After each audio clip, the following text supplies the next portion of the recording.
ఈ ఉగాదికైనా శంకుచక్ర నామాలకి వెలుగులు వచ్చేనా? ఈ ఉగాదికైనా వెంకటేశ్వర స్వామి కుడి చేతి పైన ఉన్నటువంటి చక్రం వచ్చేనా?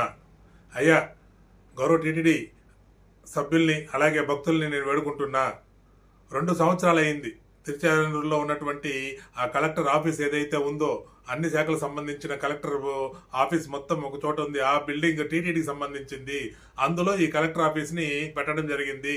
ఆ బిల్డింగ్ పైన శంకుచక్ర నామాలు పోయి 2 సంవత్సరాల పైగా అవుతుంది. ఇంతవరకు వాటిని వేయలేదు. కొన్ని వేల మంది భక్తులు అదే దారిలో వెళ్తూ ఉంటారు, వస్తూ ఉంటారు. కనీసం శంకుచక్ర నామాలు వేయాలనే ఆలోచన టీటీడీ వారికి రాకపోవడం చాలా బాధాకరం. అలాగే 1886లో కట్టినటువంటి శ్రీ వెంకటేశ్వర హై స్కూల్ ఎంతో ప్రతిష్టాత్మకమైనటువంటి స్కూల్ అది. ఆ స్కూల్ నుంచి కొన్ని వేల మంది వచ్చారు బయటికి. ఎన్నో వేల మంది ఐఏఎస్లు, ఐపీఎస్లు, రాజకీయ నాయకులు, ఎమ్మెల్యేలు ఎంతో మంది ఆ స్కూల్ నుంచి బయట వచ్చినటువంటి చరిత్ర ఆ స్కూల్కి ఉంది. అలాంటి స్కూలు ప్రధాన ద్వారమైనటువంటి ముందు ఉన్నటువంటి ప్రహరీ ద్వారం ఏదైతే ఉందో ఆ ద్వారంలో ఉన్నటువంటి వెంకటేశ్వర స్వామి యొక్క కుడి చేతి పైన ఉన్నటువంటి చక్రం కొన్ని సంవత్సరాలుగా లేదు. ఫిర్యాదు చేసాం, పట్టించుకోలేదు. ప్రస్తుతం అందులో 10 ఏళ్లుగా ఎస్పీ ఆఫీస్ నడుస్తోంది. తిరుపతి జిల్లా సంబంధించిన ఎస్పీ ఆఫీసు అందులోనే నడుస్తూ ఉంది. అయినా వాళ్ళు కూడా పట్టించుకోలేదు.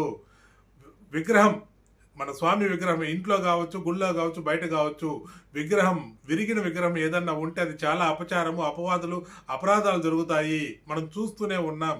దయచేసి నేను టీటీడీ వారిని వేడుకుంటున్నా, యుద్ధ ప్రాతిపదికన ఈ ఉగాది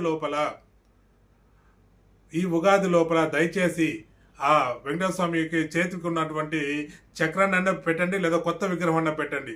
అలాగే ఆ కలెక్టర్ ఆఫీస్ ఏదైతే ఉందో తిరుచానూరులో ఉన్నటువంటి భవనం, అందులో శంకుచక్ర నామాలు ఈ ఉగాది కన్నా వెలుగులు ఇచ్చేటట్టు చూడాలని మిమ్మల్ని ప్రాధాయపడుతున్నా. దయచేసి నా వీడియోని లైక్ చేయండి, షేర్ చేయండి, సబ్స్క్రైబ్ చేసుకోండి. దేశం కోసం, ధర్మం కోసం, నేను ప్రజల కోసం చేసే వీడియోలు ప్రతి ఒక్కరికి చేరాలంటే ఖచ్చితంగా మీరు సబ్స్క్రైబ్ చేసుకోవాలి. వీడియోలు చూస్తున్నారు కానీ సబ్స్క్రైబ్ చేసుకోవట్లేదు. మీ అమూల్యమైనటువంటి సూచనలు, సలహాలు కూడా ఇవ్వట్లేదు. మరొకసారి మేము ప్రాధాయపడుతున్నా. నా ఈ వీడియోల్ని మీకు నచ్చితే లైక్ చేయండి, షేర్ చేయండి, సబ్స్క్రైబ్ కూడా చేసుకోండి.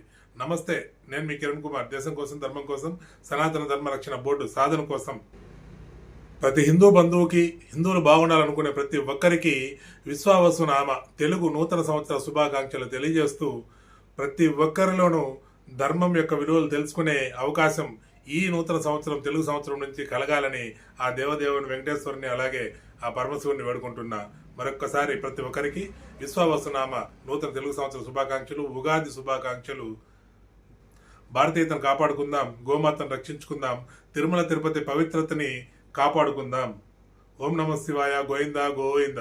జై శ్రీరామ్.